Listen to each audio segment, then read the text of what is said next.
Hello everyone, in this video we will learn how to defrag the disk drive.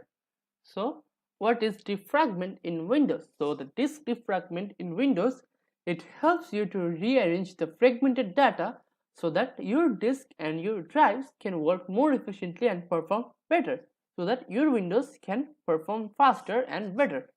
So to learn in more details, you can come back here later. So this is how we are going to implement this video. Now let's get started. So here we are back at my desktop and I will go to the type here to search and type the defrag. So I have typed the diff and I will have to click this defragment and optimize drives. Now I will have to select the drive I want to optimize. I'm going to select the F and I will have to click on optimize. And then I will have to click the yes, and it is being optimized. So this is how you optimize your drives. Now let's have a look at the summary. In this video we have covered how to defrag the disk drive.